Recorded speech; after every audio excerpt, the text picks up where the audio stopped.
we're able to finish lesson 2, which is all about communication and globalization. So now we're going to move with a new lesson, lesson 3. We'll be dealing with local and global communication in multicultural setting and varieties and registers of oral and written language. So when we say local and global communication, multicultural setting, you will be now dealing with different cultures and regards to not only locally, mean by town, per province, per region, but also worldwide. And then how are we supposed to deal with this kind of setting? What should be our act? How should we act? How should we speak? How should we deal with people with different cultures and different norms in lives, different lifestyle, so that we can still project and be considered as a professional communicator, because as you all know, the goal of this subject is for you to become professional communicators. That's why it's purposive communication. The purpose of this course is for you to become communicatively equipped with the spoken or even with the non-verbal manner of communication. And also, we will be dealing with the varieties and register of oral and written language. So we would expect that there would be lessons about speaking, the spoken language, and writing letters or emails in some parts of this lesson. Okay. This will be your pretest. So every pretest is already scheduled on the Google Classroom. So let's jump to the discussion proper. So the first item for this lesson is the principle of cooperative conversation. So this cooperative conversation principle was proposed and established by Grice. Okay, so there are 4 cooperative conversation here. But then we're going to define first what is Grice's conversational maxim. So under the principle of cooperative conversation, there's what we call maxims. Okay, so Grice states that when we communicate, we assume that we and the people we are talking to will be conversationally cooperative. So there, when you say conversationally cooperative, he is you and him or her or they are expected for you to listen and to cooperate on the conversation. Otherwise, there will be no conversation at all because no one is, the other person is not paying attention. It's just like the principle of communication that if there is no if the receiver doesn't have the proper attention, or they didn't, or the sender wasn't able to give to send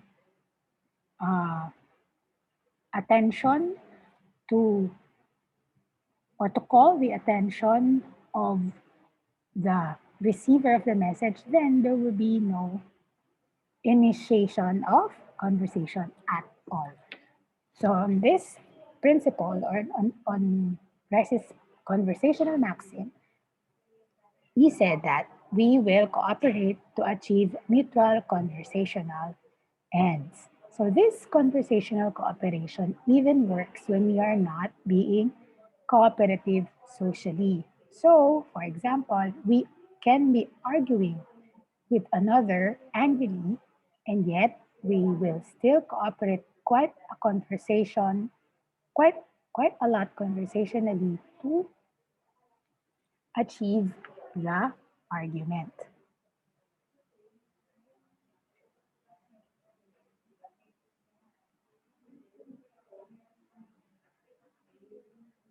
Okay, next. This conversational cooperation demonstrates itself according to Grice in a number of conversational maxims as he calls them, which we feel the need to abide by. This maxim look at first sight like rules, but they're not rules. They appear to be broken more often than grammatical and phonological rules are. For example, as we will see it, this is why Grice call them term maxim rather than rules because you have the tendency to, when you say rules, you have your para, somehow you're obliged to follow it. Otherwise, you'll be breaking the rule. So that's why Grice call it maxim. So somehow you will not feel that you're breaking something because it is by nature, contextually could be broken. Wait for a minute.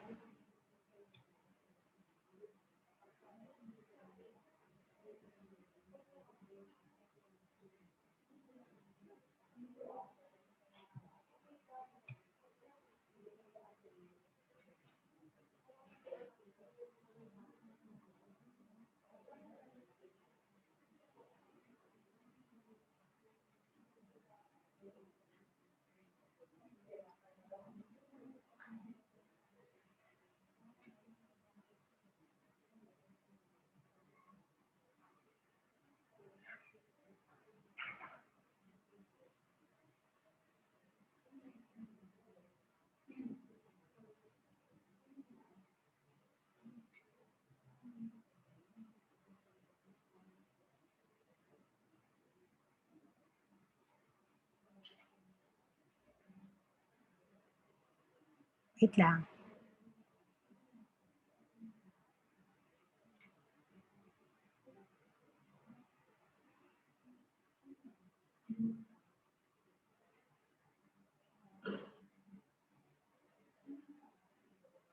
Okay,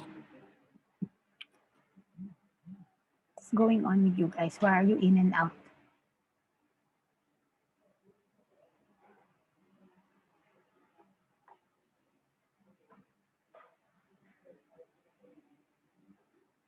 Okay,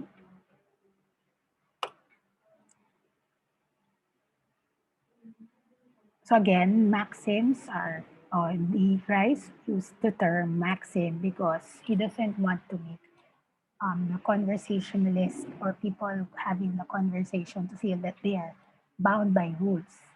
So it's just maxim so that it will be somehow a guide for them to see uh, that they're engaged into a certain conversation. Okay, so Grace expanded his cooperative principle with four following conversational maxims or guides, which we believe anyone wishing to engage in meaningful or content conversation must follow.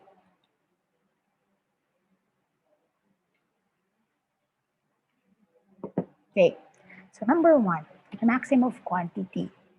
So this says here that say no less than the conversation required. So you only answer what's being asked.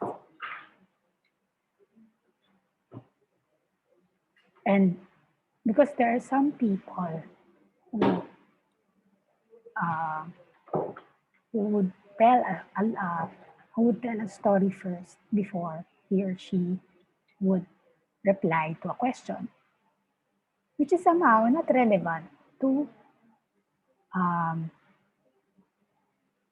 which is not relevant to the discussion, or it would just, oh, he was just trying to say that, um, see, for example, you just want to ask for water, and then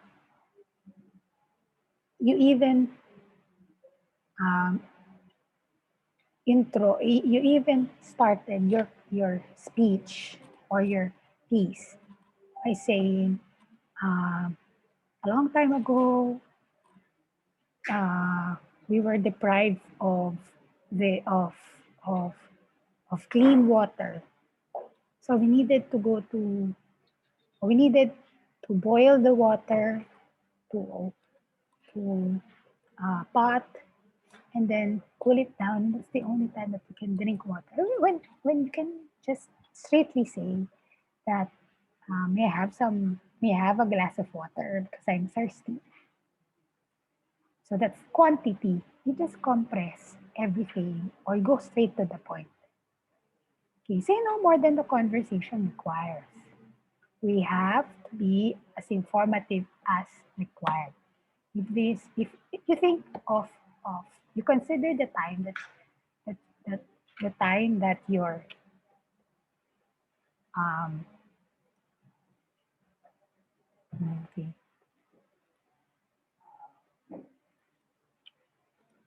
you consider the time that the person you're talking to is spending with you, and um, and make sure, especially if it's an important person, make sure that everything that you say is informative and you are not wasting the time of the other person. So that is showing respect to the other person's time. Okay.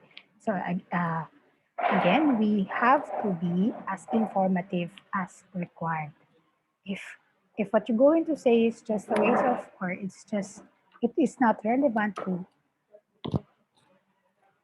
the conversation, it will not help, even help a bit on getting the thing or the information that you need, something that you need from the person, then don't say it.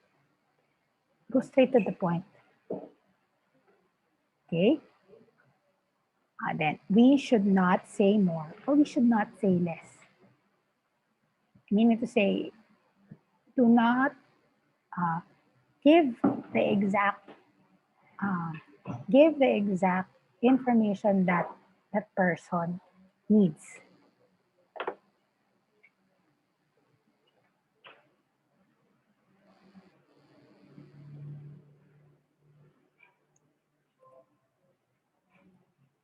Sorry to those that I will be muting because they're not cooperative. I told you you should mute upon entry. It's your, if I ask questions, somehow you cannot answer because I muted you. That will just serve a lesson to others and to you as well. Sorry guys, I need to mute those who are not following instructions. I think it is just um, appropriate because I think everybody can hear those who are not muted. And you're already in the middle of the discussion. It's just but proper and with proper etiquette that if you already know that you're entering quite late from the time, you mute yourselves as if you're not, as if you're not really, as if you're unnoticed. But it's as if that you're already admitting the crime that you committed. Okay, so yeah, I don't know on your end if you're hearing that someone um, that participants are getting in and getting out because there are beeps on what I hear, alerts that I'm hearing. I don't know if you're also hearing that, but um, I don't know. It's your loss if you miss a lesson. Although I'm recording it, but um, it would be best that you started or you join a class on time so that instead of repeating the recording, well, it's your choice. It's just maximizing the time. The recording is for those who are not really able to join for the session. As in, entirely he was able to miss everything. Then those who are opted to join late, miss part of the lesson, then it would be um, another um, I don't know, another time for you to spend instead of doing another thing. But if you were able to come in quite, if you're able to begin the lesson, and somehow it's a complete achievement for the day or for the day instead of repeating the lesson over again. There. But I do understand if you have an internet connection, I cannot force you. So it's still your decision to to whatever you want to do with the during the discussion. But please, with courtesy to everyone, mute your microphones. I know this is a new application, but I think it is just that proper that every time you enter a chat room or a channel or a meeting, you immediately mute your audios. And so video is fine because I will just be seeing you, but the audio per se is quite distracting, not only to the host but to everybody. With Zoom, I can mute everybody. With this, I haven't discovered yet what do you call this? How to mute everyone. I need to check who's not muting and who's muting.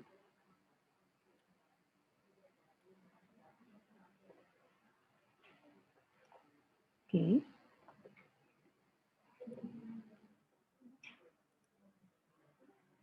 So those who are entering and exiting, it's your choice. It's your decision. Uh, yeah, it's just, kaya naman nahihirapan, di naman kami. So those who are here, steady lang tayo guys. So there. So this maxim, so going back, so this maxim is a bit like the temperature of baby bear's porridge in Goldilocks and the Three Bear. Not too much, not too little, just right. So when you ask, um, when you're asked if it's not written, written, it's not written, and it's not for academic purposes. So it's just a simple conversation, open conversation. You answer briefly and you just answer what is asked of you. No more, no less. Okay. You may feel that we are guilty of giving you too much information on this uh, uh, lecture website. But we are trying to be helpful, honestly. Okay, next, quality. Don't say what you believe to be false. Be honest. Make, like I said, on the principles of communication, integrity, and honesty in the conversation is the most important goal of conversing. No matter how many lies you fabricated, there will always come a time that lies will um, these lies will be revealed and the truth will be prevailed. So don't say things for which you lack evidence. It will only say that one, you're a big liar, and people will not trust you anymore, and people will not even want to talk to you because they will not trust whatever you say. They feel like you're just a big walking liar in the streets or um, in the hallway whatsoever.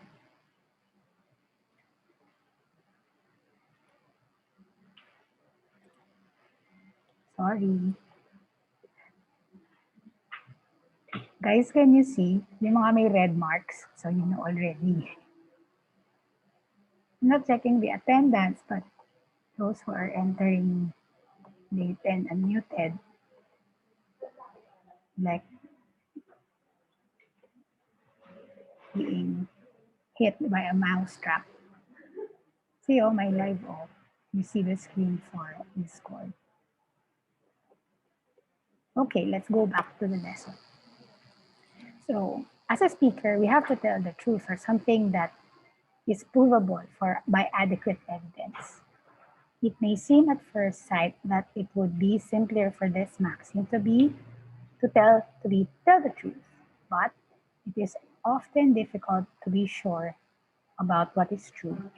And so Grice formulates this maxim in a way that, although it looks more complicated,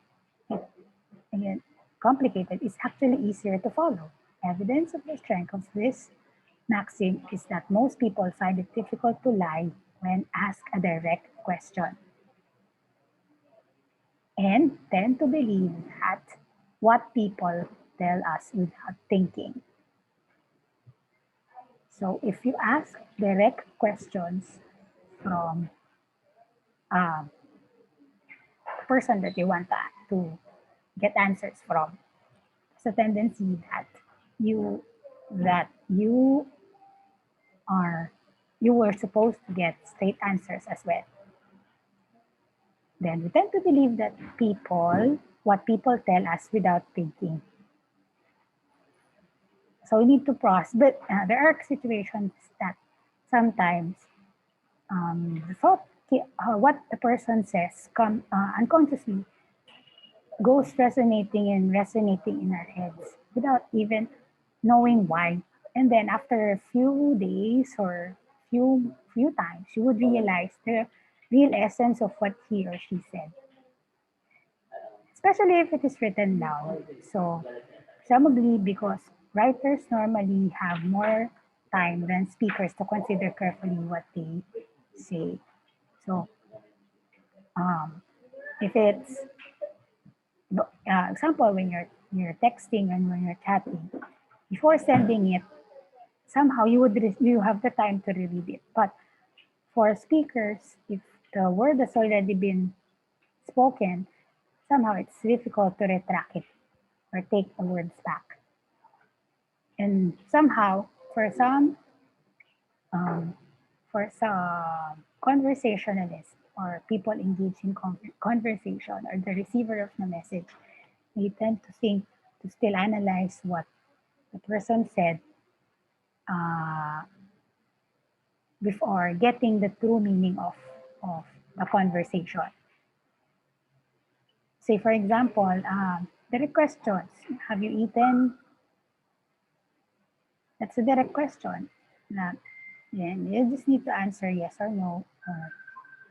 Uh, yes or yeah, yes or no. Or you can say, I'm still full. Busog pa ako. Ganun. So that's what Grice believes. And then, according to equality, by preserving the quality of the conversation, even though it's not yet fact, it's not totally, uh, according to Grice, it's not totally factual.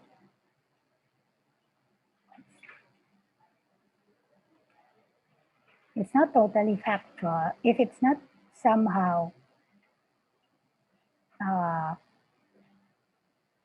directly, it's not direct somehow, you have proofs to support that what you're saying is true. And then, but simply, it's just being honest to preserve the quality of the conversation and also having the characteristic of a person who preserves the quality of conversation would tend you to believe or to trust the person more. So whatever he asks, somehow you trust that he or she would take care of, or would say honest answers, and whatever he asks, say for example, he or she asks for something material, you know that he or she would take care of that well. Okay, next, manner. So don't be obscure, don't be ambiguous, be brief, be orderly, be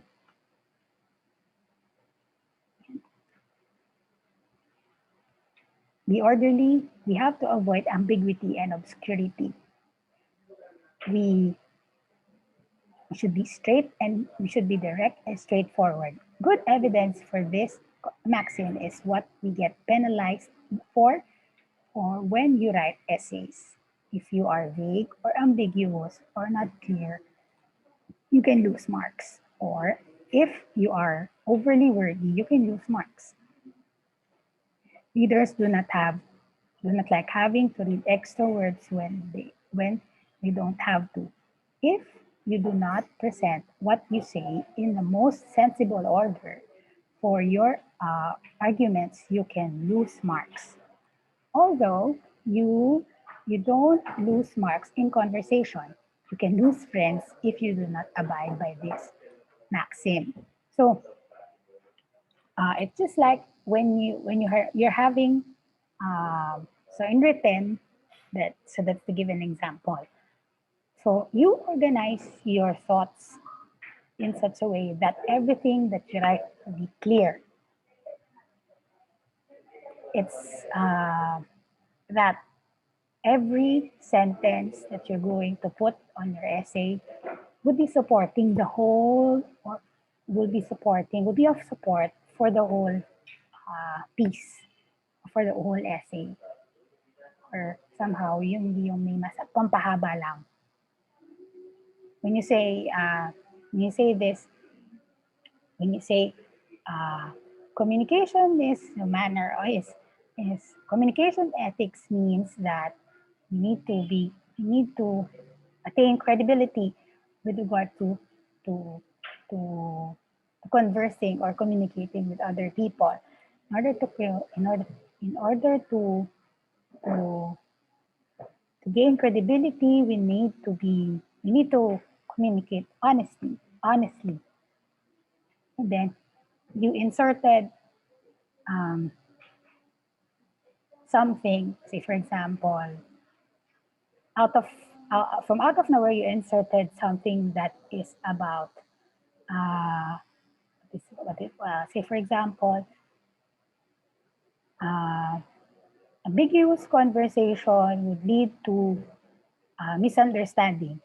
You started with honesty and credibility and and goal of the communication ethics.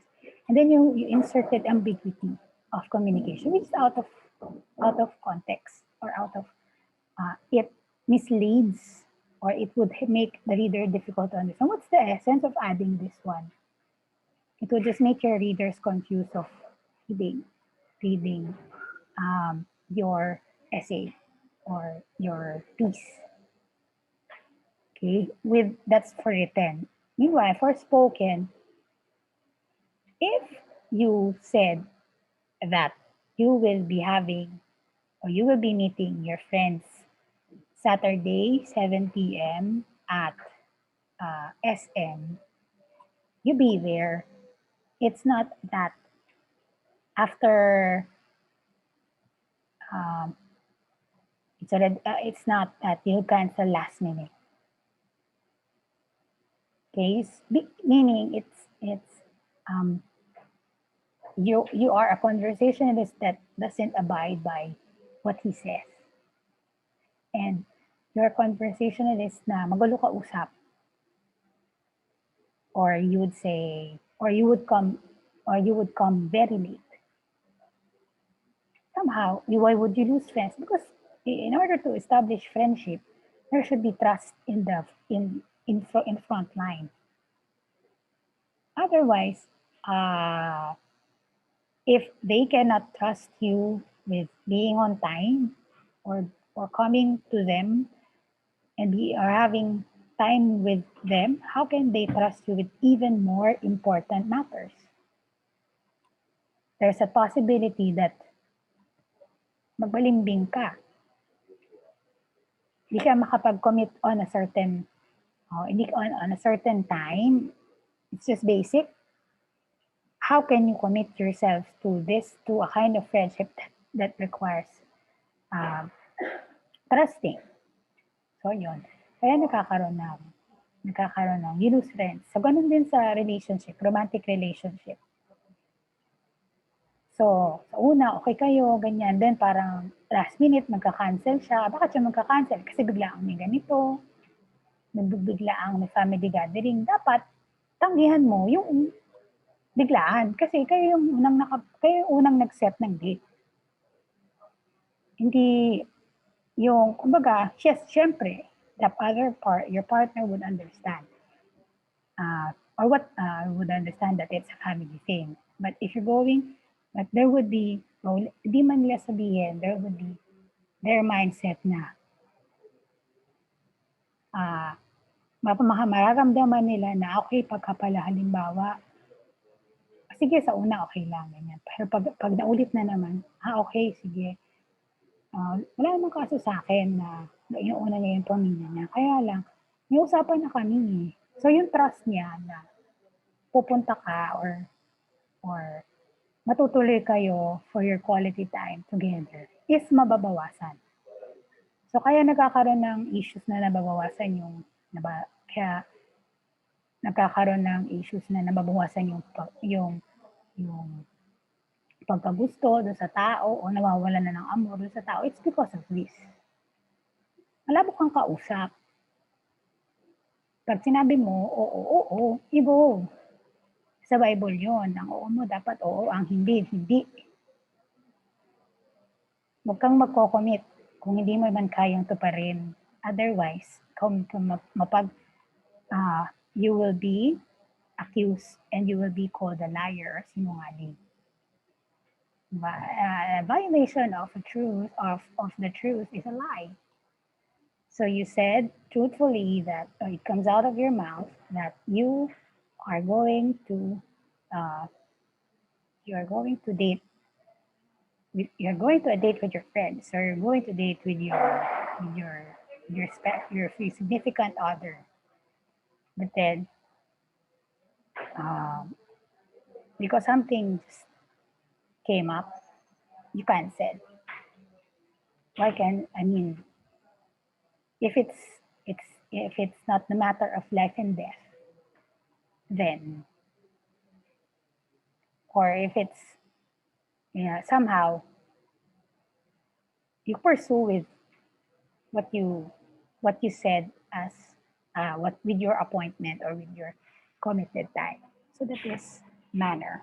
Be clear, be orderly, be organized with your lives. You say it's you never sway from what you said already, and you commit on what is already. When you commit on your on the things that you already have appointment with. Next.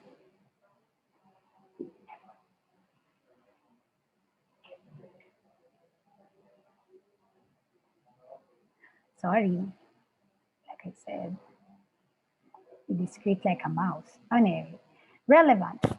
Be relevant. Our response has to be relevant to the topic of the discussion. Otherwise, mumukha ka lang ewan. Tinanong ka 1 plus 1, tapos sinagot mo apple. Alright? Note that if you join a conversation, you can't begin to talk about whatever you like. So you join knowing that somehow, if you have no idea to what they're saying, you just listen. Once you already know, you've already got an idea on what they're saying, then that's the time that you can share. You have to connect with what you say. Make it relevant to what is already talked about. For example, if everyone else is talking about their holidays and you want to talk about Spain, you need to connect the two topics together and remark, I went to Spain. I went on holiday to Spain last year. Similarly, if in an exam, an essay, write an essay to a topic slightly different from the question, you'd lose slightly some marks, some points. This relevance. Okay? Clear naman siya na di relevant. Hindi yung may masabi ka lang, parang and it would make an awkward communication if you say something that's not relevant to the conversation. And people do not want to talk to you at all because you're saying nonsense. But if you're able to connect what you say to what they're talking about, what you want to say to what they're talking about, somehow you would be relevant to the conversation. So you have modes of communication. So words and gestures are used in particular region or countries to give meaning to certain ideas, words, or primarily in communication. But gestures would even make a meaningful communication. So words, greetings, expression used in intercultural communication. So languages is linked to intercultural understanding. Words, greetings, expression are based on cultural context. So in Filipino, it's ingat. So when we say take care, it's ingat. Pampangan, miningat. Cebuano is dapsap, dap asap ag atiman. In Ilocano, aganad ka. If so, in context, added is ka is added, which means you. So these are the ways that you say how do you say take care in different languages? So another in other languages there are different manners of saying take care. Who among here are not have another dialect apart from Filipino, apart from Tagalog? Bisaya? Is there anyone here from Bisaya? Who's Bisaya or apart from Ilocano and Kapampangan?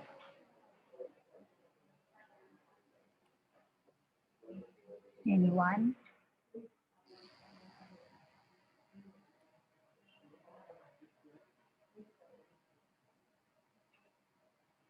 Wala? Lahat kayo Tagalog?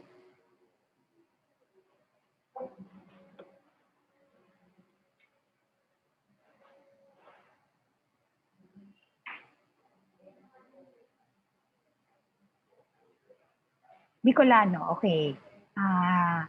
Yes, Bricks. How do you say take care in Bicolano? Can you share?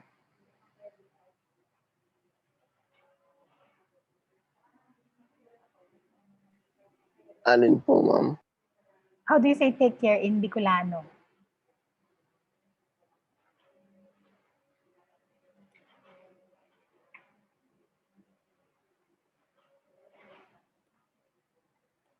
Ma'am, parang wala po.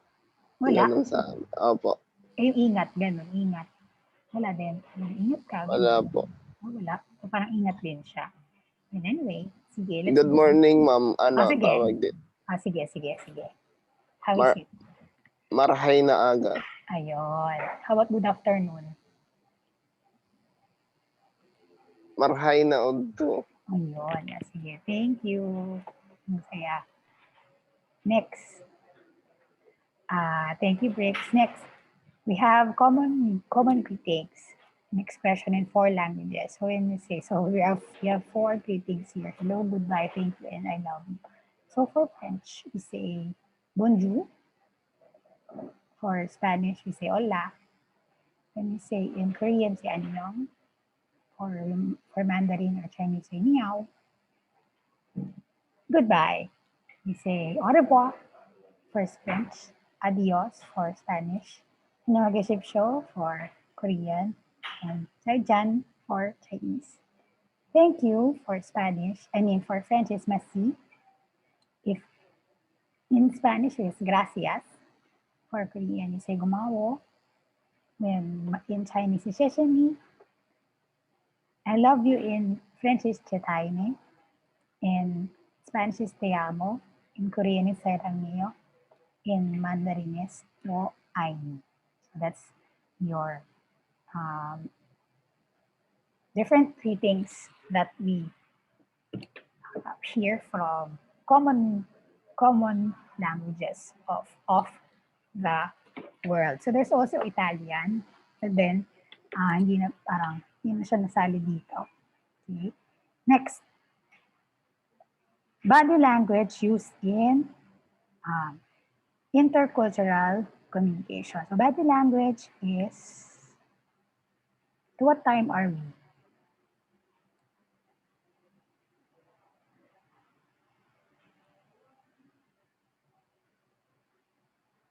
10:30. Okay.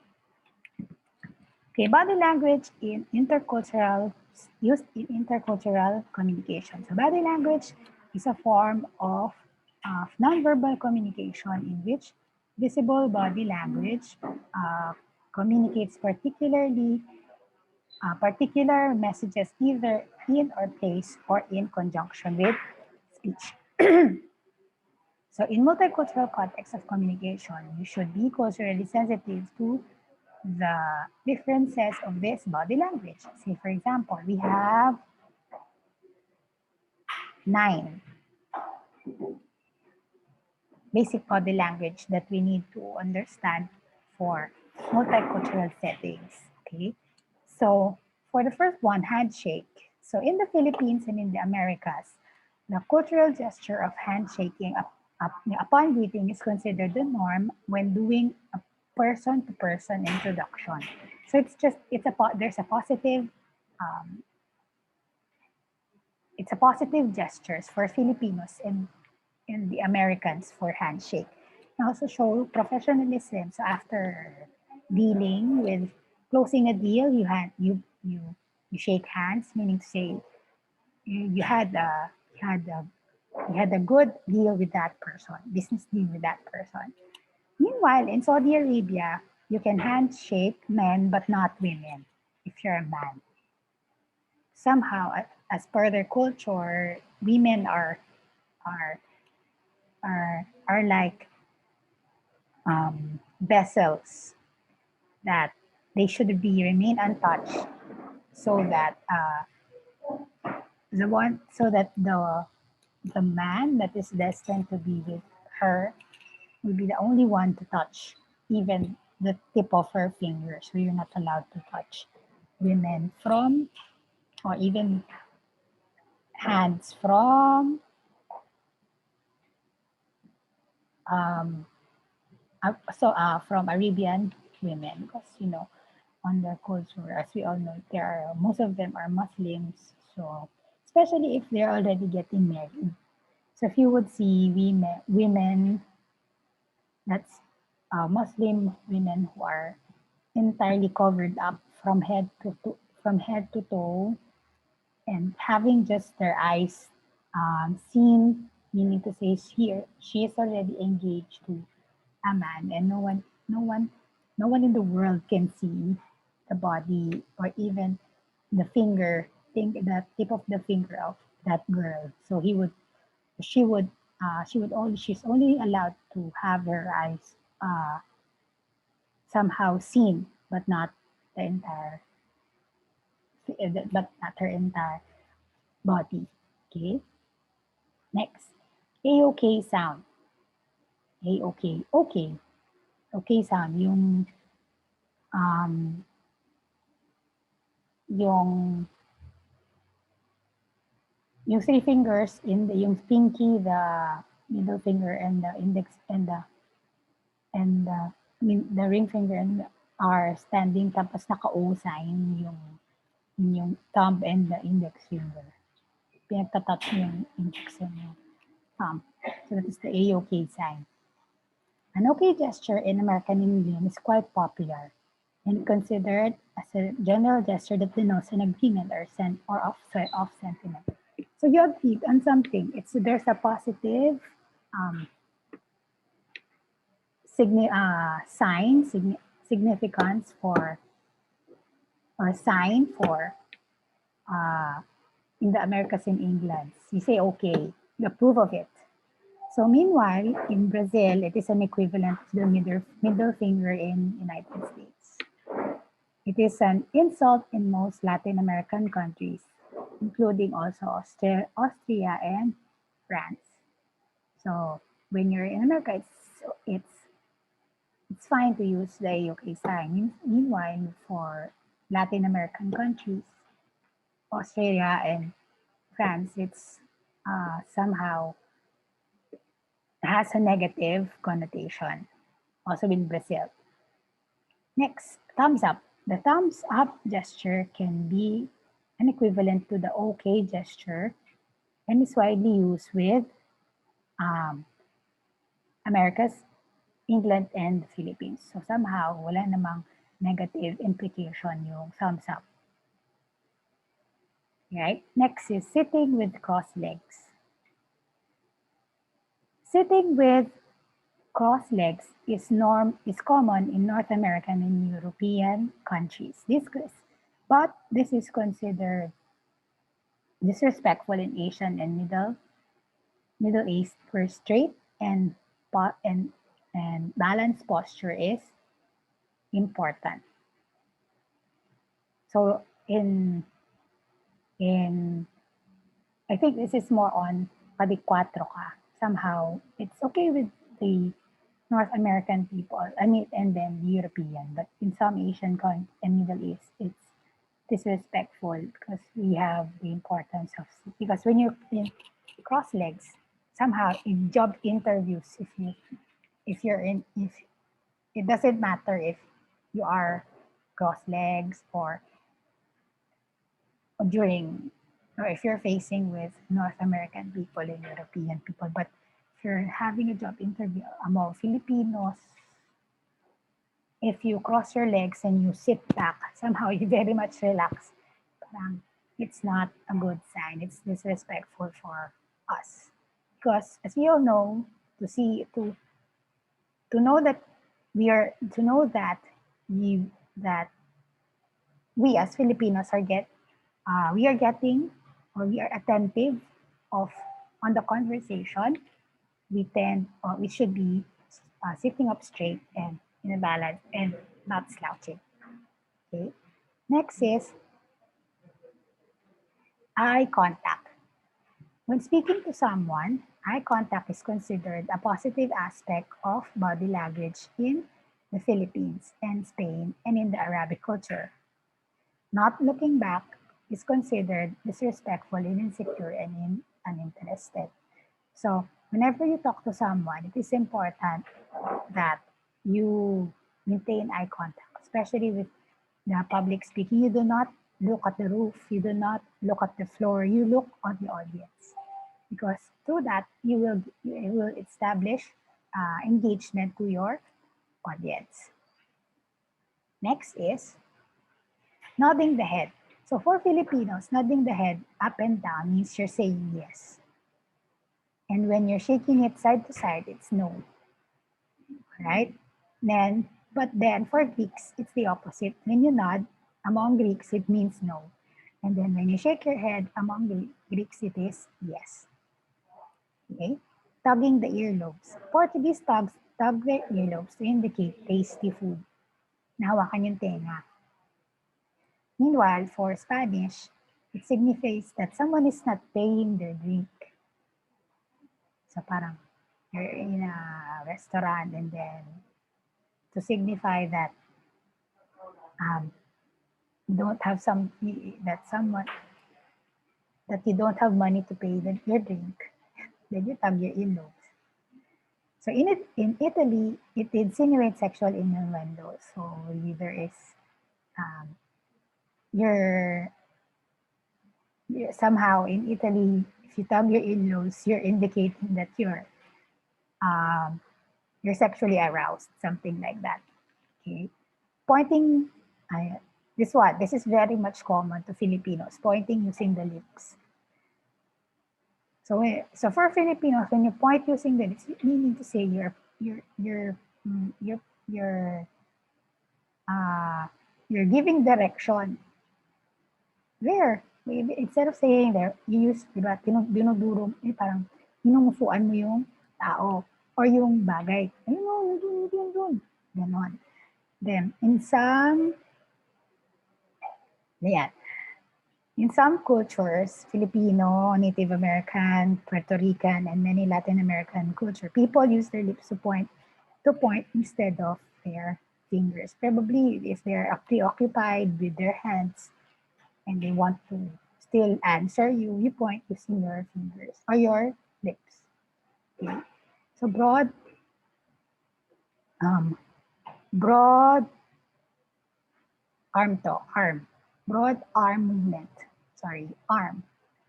Many many cultures use their arms freely, as in Italians and US, where they often wave their arms when they are talking.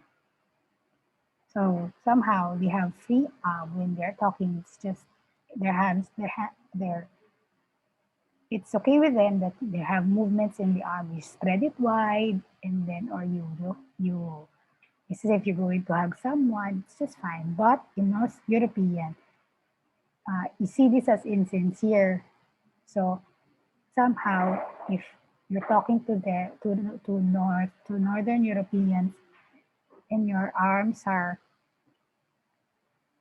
open as if you're gonna have someone, they are as if that uh, you're I mean you're opening up somehow. naka ah naka Para kang nagkibit balikat na nakabukas yung kamay mo, ganon. Parang insincere yon to the Europeans. And sa Japanese, they see that as impolite. Okay.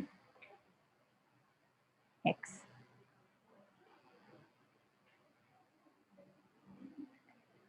The ABCs of intercultural communication. So Lewis in 2008 provided uh, the following ABCs of intercultural communication. So first one is knowledge.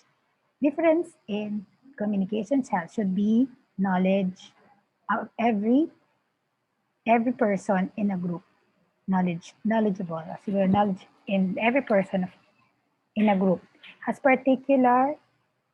a particular communication style which give her or his own identity, communicating, anticipating awareness on differences will increase awareness of uniqueness.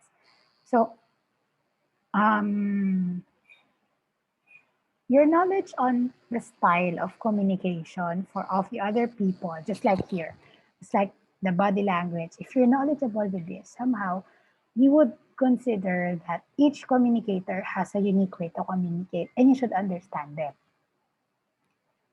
You should understand that on intercultural communication. So each one has different means to address with regards to communicating and has different ways um, to express themselves. So it should not be judged too much discriminating and judgmental with how they act. Next, by level.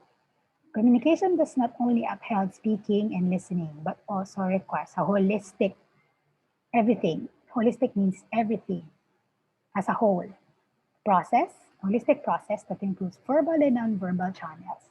Nonverbal channels is critical in the communication process due to the cultural nuances. So going back to the different body gestures, there are uh, some some nation or some culture has a positive uh, connotation for handshake. Some do not have, or some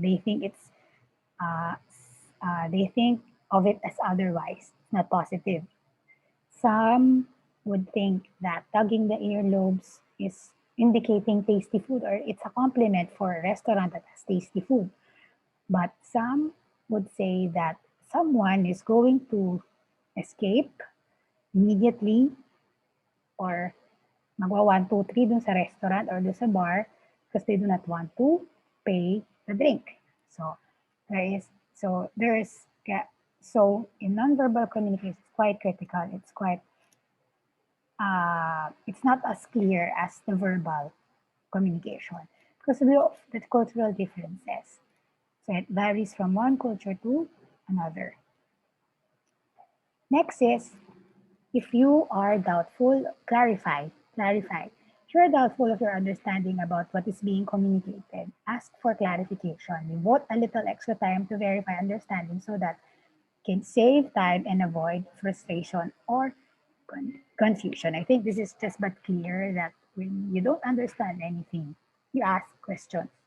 Dire- uh, Use the time, hindi yung later on pa kayo magtatanong, because somehow from that question, it's already fresh. It's still fresh from your brain, from your head, and then if you ask it uprightly, affrontly, or directly on that time as well, on that moment, you would somehow know. You could somehow get the answer that you want to get at that moment as well. That's saving time and avoiding confusion. So we'll end here in cultural communication barriers. I will end here in the ABC's question so far.